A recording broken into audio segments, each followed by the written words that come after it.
আসসালামু আলাইকুম। কেমন আছো তোমরা? আশা করো ভালো নেই। কেন ভালো নেই এটা তোমরা নিজেরাই জানো। নিজেরা কিভাবে জানো? গত পরশুদিন শিক্ষা মন্ত্রণালয় থেকে একটা নিউজ চলে আসছে, যেটা হচ্ছে এইচএসসি 26 ব্যাচের পরীক্ষা জুনের 7 তারিখে। এখানে লেখাই আছে। তো জুনের 7 তারিখে এখন তোমরা নিজেরা ভাবছিলা যে এইটা পরীক্ষাটা আরো 3 মাস, মানে এখন থেকে আরো 3 মাস পরে, তার মানে জুলাইয়ের মাঝামাঝি সময় হওয়ার কথা ছিল। কিন্তু এখন শিক্ষা মন্ত্রণালয় তোমাদেরকে ধোকা দিয়ে দিল, তাই না? তোমাদের কি করলো, যে জুনের 7 তারিখে পরীক্ষা দিয়ে দিল, তার মানে 1 মাসেরও বেশি আগে দিয়ে দিছে পরীক্ষা। এখন বলো তোমাদের হাতে কিরকম সময় আছে? মাত্র 2 মাস। মাত্র 2 মাস। এখন তোমাদের মধ্যে অবশ্যই একটা হতাশাগ্রস্ত কাজ করতেছে। এই হতাশাগ্রস্ত কমানোর জন্যই আজকে আমার এই গাইডলাইন। ঠিক আছে, তো চলো গাইডলাইন পর্বটা শুরু করি। আচ্ছা, প্রথমে এখানে দেখো যে জুনের 7 তারিখে পরীক্ষা হবে। এটা নিয়ে তো কারো কোনো প্রশ্ন নাই, থাকার কথা না।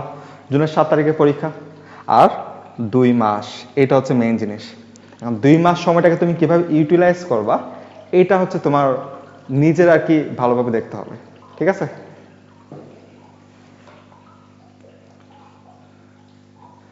এখন আসি অভিন্ন প্রশ্নপত্র।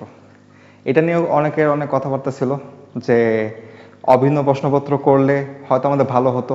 এর আগেও দেখছি, আমাদের ব্যাচেও দেখছি যে অভিন্ন প্রশ্নপত্রে পরীক্ষা নিতে দিলে আমরা ভালো করতাম। আমরা নিজেরাও বলছি, কারণ যখন ওই বোর্ডগুলোতে প্রশ্ন করা হয় তখন হয় কি যে কোনো কোনো বোর্ডে কঠিন প্রশ্ন করে ও কোনো কোনো বোর্ডে সহজ প্রশ্ন করে।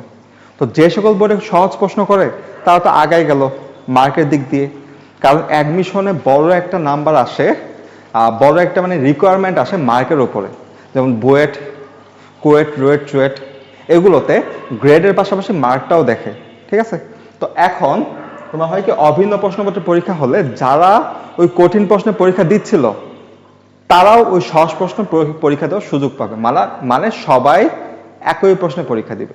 ঠিক আছে, আর একই প্রশ্নের পরীক্ষা দিলে সুবিধা কি, তুমি যদি ভালো মতো প্রিপারেশন নাও, তোমার জন্য ওই প্রশ্নটা যদি সহজ হয় তা মনে করবো সবার জন্য সহজ।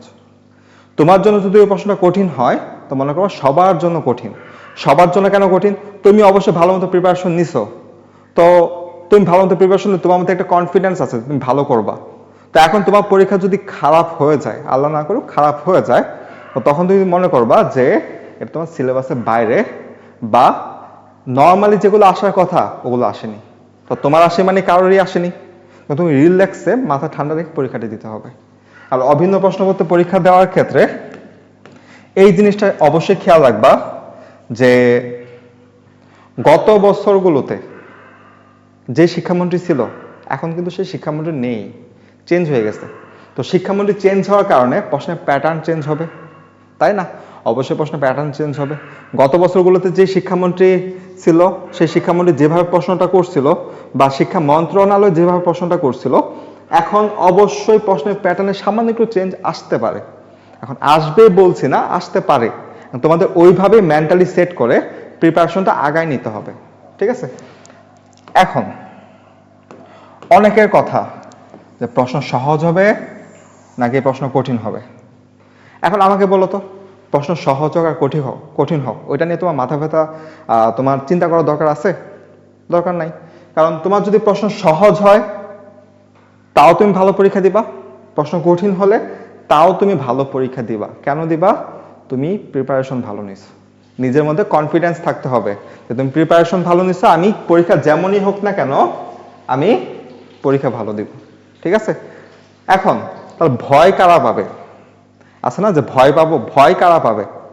হ্যাঁ, এটা ঠিক যে পরীক্ষা তোমার 2 দিন পরে তোমার মধ্যে নার্ভাসনেস কাজ করবে, একটু স্ট্রেসে থাকবা, কিন্তু এমন না যে তুমি চিন্তা করবা যে কি না কি দিয়ে দেয়।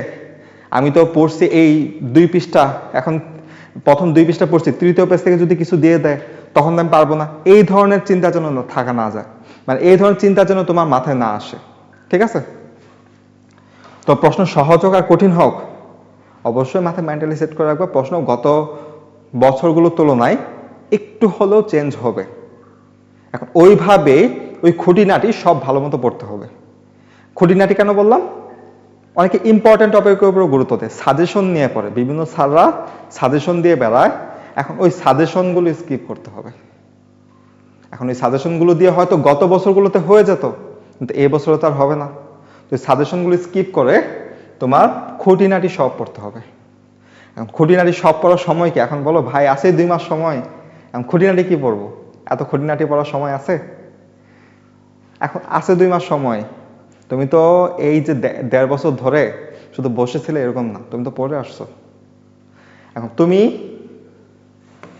এই 1.5 বছরে বইয়ের বেশিরভাগ অংশ পড়ে ফেলছো। এখন তার মধ্যে তুমি কিছুটা অনেক ভালো পারো, কিছুটা তোমাদের গ্যাপ আছে। যেগুলো অনেক ভালো পারো সেগুলো দেখে যাও, যেগুলো অনেক ভালো পারবা সেগুলো দেখে যাও, আর যেগুলোতে গ্যাপ বেশি সেগুলো ভালো ভালো এই বেশি বেশি করো, ঠিক আছে? সেগুলো বেশি বেশি করে গ্যাপটা তুলে ফেলো। আর বেশি বেশি করা মানে কি? একটু হাতে করবা, ঠিক আছে? আর ওইটুকুর জন্য আমি মনে করি না যে 1.5 বছর পড়াশোনা করার পর ওইটুকুর জন্য তোমার এত স্ট্রেস নেওয়া লাগবে। 2 মাসে সিলেবাস কমপ্লিট করা সম্ভব। আচ্ছা, প্রশ্ন কঠিন নিয়ে চিন্তা শেষ, যাই আসুক প্রিপারেশন 100% নিয়ে যাব, আল্লাহ ভরসা, ঠিক আছে? এখন অনেকের প্রশ্ন যে পড়া কিভাবে শুরু করব, পড়া কিভাবে শুরু করব, কোন বিষয়টা আগে শুরু করব, আর এই 2 মাসেই এতগুলো বই কভার করতে পারবো কিনা। ওই যে মাত্রই বললাম বা সময় 2 মাস, কিন্তু তুমি তো 2 মাস থেকে পড়তেছো না, বা 2 মাস থেকে এখন থেকে পড়া শুরু করবো না। তুমি 1.5 বছর থেকে পড়ে আসছো, কিছু কিছু টপিক তোমার অনেক ভালো পারো, আবার কিছু কিছু টপিক একটু দুর্বল আছো। দুর্বল টপিকগুলো তুমি এখন স্ট্রং করবা, আর ভালো টপিকগুলো তুমি ঝালাই করবা, ঠিক আছে? আর এই যে 2 মাস সময় আছে, এই 2 মাসের মধ্যেই তোমার নোট করে ফেলো। আর অবশ্যই 2 মাস না তো 1.5 মাস নিয়ে চিন্তা করবা। কারণ তুমি তো জুনের 7 তারিখে পরীক্ষা, তুমি তো জুনের 1 তারিখে তো নতুন কিছু পড়বা না, বা পরীক্ষার আগে আগে তো নতুন কিছু পড়বা না। তোমার 1.5 মাসের মধ্যে সিলেবাস কমপ্লিট করতে হবে। কমপ্লিট করে তারপর পরে যে 15 দিন, হয়তো তুমি 1.5 মাসে শেষ করতে পারোনি, তোমার 20 দিন 5 দিন বেশি সময় লাগছে, তো পরে যে 10 দিন বা পরে যে 7 দিনই মনে করো, ওই 7 দিন তুমি একটু বইটা উল্টা উল্টে দেখবা যে কি কি বাদ আছে বা কি কি তুমি গ্যাপ আছে, ওই গ্যাপগুলো তখন কভার করে ফেলা, ঠিক আছে? আর পরবর্তী যে জুনের 1 তারিখ 1 থেকে 2 তারিখ তুমি প্রথম পরীক্ষা যেটা থাকবে বাংলা, ওই পরীক্ষার জন্য একটু মেন্টালি প্রিপেয়ার হওয়া। তারপরে আমি বলবো যে বাংলা পরীক্ষার অনেক যাদের ইঞ্জিনিয়ারিং প্রিপারেশন থাকে বা যারা ইঞ্জিনিয়ারিং প্রিপারেশন নিতে চায়, তার বাংলাটাকে একটু খেলায় খেলায় পার করে। মানে বাংলাটা বলতে গেলে যে গুরুত্ব অনেক কম দেয়, দিন শেষে দেখা যায় বাংলাতে এ প্লাস কাটা যায়, ঠিক আছে? আর ইংলিশ ইন্টারমিডিয়েটে ইংলিশে এ প্লাস কাটার মানে গণহারে ইংলিশে এ প্লাস কাটা যায়। তো এই জিনিসগুলোতে খেয়াল রাখবো। এখন মাত্র 2 মাসে এতগুলো বই কিভাবে কমপ্লিট করব? মাত্র 2 মাসে এতগুলো বই কমপ্লিট করার উপায় হচ্ছে তোমার সমস্যাগুলো এখন দেখা। এক কথায় তোমার সমস্যাগুলো এখন দেখা, আর যেগুলো ভালো পারো ওগুলো এক নজর দেখে চলে যাও। আর পড়া কিভাবে পড়বো এটা একটু পরে বলতেছি, পরের স্লাইডে আসি। দেখো একদিনে কয়টা বিষয় পড়বো আর টাইম ম্যানেজমেন্ট, একদিনে কয়টা বিষয় পড়বো আর টাইম ম্যানেজমেন্ট। তুমি পড়তে বসছো, তোমার দিনের অর্ধেক বেলায় চলে গেছে, বই মানে উল্টাতে উল্টাতে অর্ধেক বেলা চলে গেছে। এখন তুমি বুঝতেই পারতেছো না যে তুমি কি পড়বা। এতগুলো পড়া তোমার মাথার মধ্যে আসছে, তুমি আকাশ থেকে পড়ছো, তো তুমি বুঝতেই পারতেছো না তুমি কি পড়বা। তো তোমার কি করতে হবে? এই টাইম ম্যানেজমেন্ট করতে হবে, যে কখন কোনটা পড়বা ওই টাইমটা ম্যানেজ করতে হবে, ঠিক আছে? কিভাবে ম্যানেজ করবা? এখন চিন্তা করো ফিজিক্সের গড়ে আরেকটা জিনিস, তোমাদের এইবার থেকে কিন্তু ফুল সিলেবাস শুরু হয়েছে, আগের বার কিন্তু শর্ট সিলেবাস ছিল। তো যেহেতু এবার থেকে ফুল সিলেবাস হয়েছে, তো তোমরা যারা ভালো মতো জেনুইনলি পড়াশোনা করছো তারাই কিন্তু ভালো করে একটা চান্স আছে। যারা গ্যাপ গ্যাপ দিয়ে দিয়ে আসছো তাদের কিন্তু খুব বেশি সময় নেই, অ্যালার্ট করে দিলাম, মাথায় চিন্তা ঢুকাও, যেগুলো গ্যাপ দিয়ে আসো সেগুলো খুব দ্রুত শেষ করে ফেলো, কারণ এইচএসসি পরীক্ষার সামনে কি হবে কিছুই বলা যায় না, ঠিক আছে? এখন আসি তোমার ফিজিক্সের 2 পেপার 20টা অধ্যায়, 21টা অধ্যায়, কিন্তু মনে করো গড়ে 20টা অধ্যায়। একটা ফার্স্ট পেপারের প্রথম অধ্যায় আর সেকেন্ড পেপারের শেষের অধ্যায় মিলে একটা অধ্যায় ধরো। আর কেমিস্ট্রিতে 2 পেপারের 10টা অধ্যায়, গড়ে তুমি 9টা ধরো। বায়োলজিতে 2 পেপারের 24টা অধ্যায় ধরো।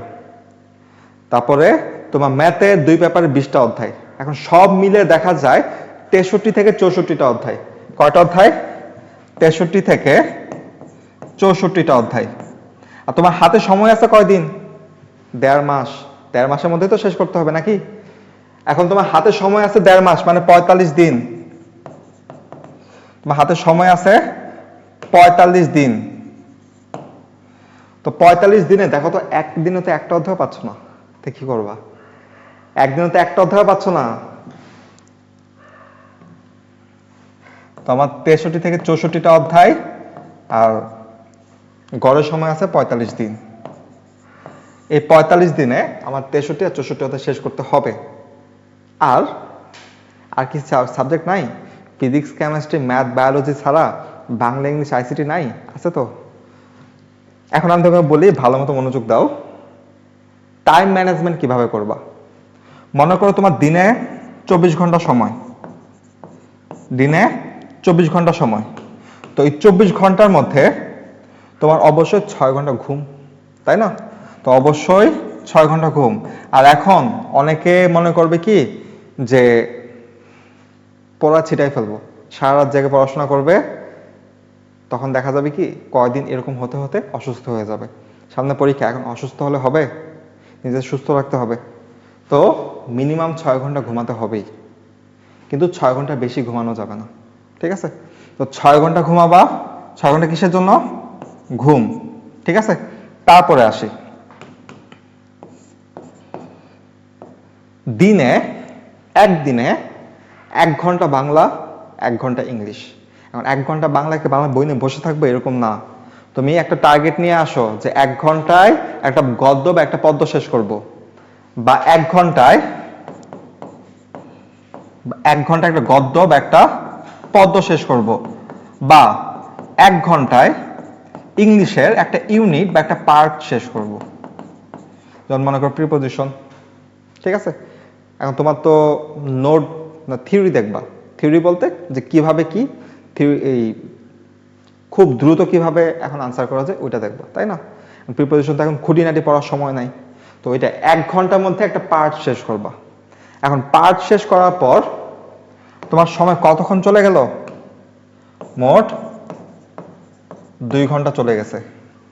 এখন 2 ঘন্টা চলে যাওয়ার পর তোমার মাথায় প্রশ্ন আসতে পারে, আমি কি একটা গদ্য 1 ঘন্টাতে শেষ করতে পারবো? কখনো কখনো বলবো হ্যাঁ পারবা, কখনো কখনো বলবো যে পারবা না। কখন পারবা, কখন পারবা না? যখন তোমার প্রিপারেশন ওই গদ্যটা ভালো, তখন তুমি 1 ঘন্টা শেষ করতে পারবা। আর যখন পারবা না, তখন সামান্য একটু সময় বেশি নাও, 2 ঘন্টার জায়গায় 2.5 ঘন্টা নাও, সমস্যা নাই তো। সামান্য 30 মিনিটের জন্য আশা করি ওরকম ক্ষতি হবে না, ঠিক আছে? এখন এই 24 ঘন্টার মধ্যে 2 ঘন্টা চলে গেল বাংলা ইংলিশ, বিই দিয়ে রাখলাম। 2 ঘন্টা সময় চলে গেল বাংলা ইংলিশে। মোট কত ঘন্টা গেল? 8 ঘন্টা। তোমার কাছে আছে কয় ঘন্টা? 24-এর মধ্যে 8 চলে গেলে আর 16 ঘন্টা আছে। এখন 16 ঘন্টার মধ্যে তোমার দিনে যার যার ধর্ম যে তিলাওয়াত করা আছে, নামাজ, হিন্দু ধর্মের মন্দির, ঠিক আছে, তিলাওয়াত করা আছে যার যার ধর্ম অনুযায়ী, ওই প্রার্থনা করে আর সারাদিনে গোসল খাওয়া দাওয়া মিলিয়ে 2 ঘন্টা, ঠিক আছে? গোসল খাওয়া দাওয়া মিলিয়ে 2 ঘন্টা। তো এই 2 ঘন্টা কি আমি লিখলাম এখানে নামাজ, ঠিক আছে? তো কয় ঘন্টা গেল? 6, 7, 8, 9, 10, 10 ঘন্টা চলে গেছে। আছে আর কয় ঘন্টা? 14 ঘন্টা। এখন 14 ঘন্টা কি করব? সারাক্ষণ তো আর বই নিয়ে বসে থাকতে পারবো না। প্রতি 1 ঘন্টা পর পর 2 থেকে 3 মিনিট একটা ব্রেক নেবা। প্রতি 1 ঘন্টা পর 2 থেকে 3 মিনিট একটা ব্রেক নেবা। 2 থেকে 3 মিনিট আহামরি কোনো ক্ষতি হবে না, কারণ তোমার ব্রেনটাকে রিফ্রেশ করার জন্য 2 থেকে 3 মিনিট দরকার, ঠিক আছে? এখন এই যে রোড ম্যাপটা দিতেছি, এভাবে যদি আগাতে পারো তো দেখবো ভালো একটা প্রিপারেশন নিতে পারবা। আর যদি একদিন বা 2 দিন করার পর তুমি যদি এই থেকে ছিটকে যাও, মানে তোমার লাইন থেকে যদি ছিটকে যাও, তখন কি বলবো, তখন তোমার নিজের পায়ে নিজে কোড়াল মারবা, এই আর কি। দেখো 10 ঘন্টা চলে গেছে আমার, এখন 10 ঘন্টা চলে যাওয়ার পরে আছে আর 14 ঘন্টা। 14 ঘন্টার মধ্যে ফিজিক্স, মনে করো আজকে আমি ফিজিক্সের নিউটনীয় মেকানিক্স পড়বো। নিউটনের মেকানিক্সের তোমার মোটামুটি ফার্স্ট পেপার বড় একটা অধ্যায়, তো এই অধ্যায়টা পড়তে মোটামুটি সময় লাগবে। মহাকর্ষ বিকর্ষ শেষ করতে যে সময়টা লাগবে, নিউটনের বলবিদ্যা শেষ করতে তার 2 গুণ বা 3 গুণ সময়ও লাগতে পারে। তো তুমি কি করবা, যদি বড় অধ্যায় দিয়ে তুলনা দিলাম, একটা বড় একটা অধ্যায় তোমার একদিনে শেষ করে আরেকটা অধ্যায় টাচ করতেই হবে। তার মানে নিউটনের মেকানিক্স তোমার 10 ঘন্টা, কি বললাম, আচ্ছা 9 থেকে 10 ঘন্টা দিলাম, 9 থেকে 10 ঘন্টা নিউটনের মেকানিক্স বা ফিজিক্সের একটা বড় অধ্যায় 9 থেকে 10 ঘন্টায় পরে শেষ করো। মাঝখানে 2-3 মিনিটের ব্রেক তো থাকবেই, তাই না? 9 থেকে 10 ঘন্টা পরে শেষ করবা। তো শেষ করার পর তোমার হাতে সময় কত আছে? 4 ঘন্টা। এখন আমি বলবো যে এই যে 2 মাস সময়টাতে তোমার বাসায় নিজের পড়া বাড়াও, বাসায় নিজেদের পড়া বাড়াও। এরকম না যে বাইরে দৌড়াদৌড়ি করে সময় নষ্ট করো। এখন তুমি নিজে বাসায় যত পড়বা ওটা তোমার জন্য তত হেল্পফুল, ঠিক আছে? তো এই যে 4 ঘন্টা বাদ আছে, তবুও কিছু কিছু অনেক স্টুডেন্টই আছে যে বাইরে কিছু কিছু রিভিশন বেঁচে যায়, এক্সাম বেঁচে যায়, তো ওদের জন্য 2 ঘন্টা সময় রাখলাম, ওদের জন্য 2 ঘন্টা সময় রাখলাম যে বাইরে নষ্ট করার জন্য।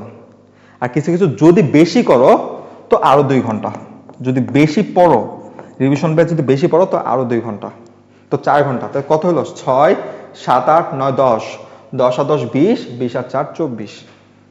এখন যারা বাইরে শুধু 2 ঘন্টা সময় নষ্ট করতেছো, এর বেশি নষ্ট করতেছো না, অবশ্যই পরীক্ষা দেওয়া উচিত।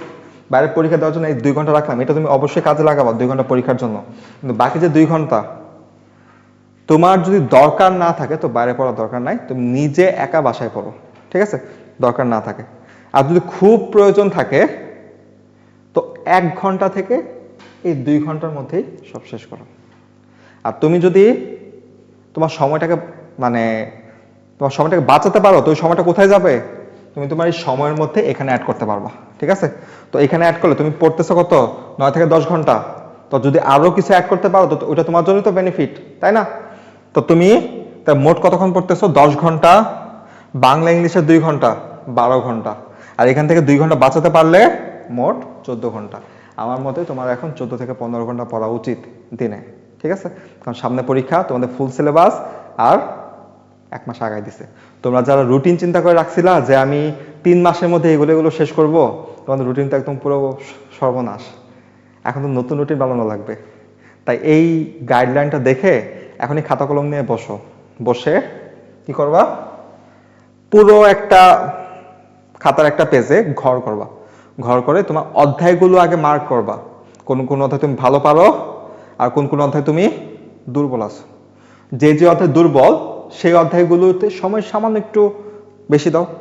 আর যে যে অধ্যায় ভালো পারো, দরকার পড়লে ভালো যে অধ্যায় পারো ওই অধ্যায় একদিনে দুইটা অধ্যায় শেষ করো, যেগুলো অধ্যায় অনেক ভালো পারো, বা 2টা অধ্যায় শেষ করো, বা 2টা অধ্যায় শেষে কাছাকাছি চলে যাও। তাহলে এই 45 দিনে তুমি তোমার সময়টাকে ভালোভাবে ইউটিলাইজ করতে পারবা। এখন পড়বো কি? বোর্ড কোশ্চেন পড়বো, ইঞ্জিনিয়ারিং কোশ্চেন ব্যাংক পড়বো, মেডিকেলের বই পড়বো, নাকি পড়বো কি? আমি বলবো সবকিছু বাদ দিয়ে সবার আগে তুমি আগে বোর্ড কোশ্চেন খোলো। তোমাদের সবার কাছে একটা বোর্ড কোশ্চেনের বই আছে, যে কোনো বোর্ড কোশ্চেন মানে কোশ্চেন ব্যাংক। তো এই বোর্ড কোশ্চেনের মিনিমাম 25 থেকে 22 বা 21, মিনিমাম 25 থেকে 22 বা 21।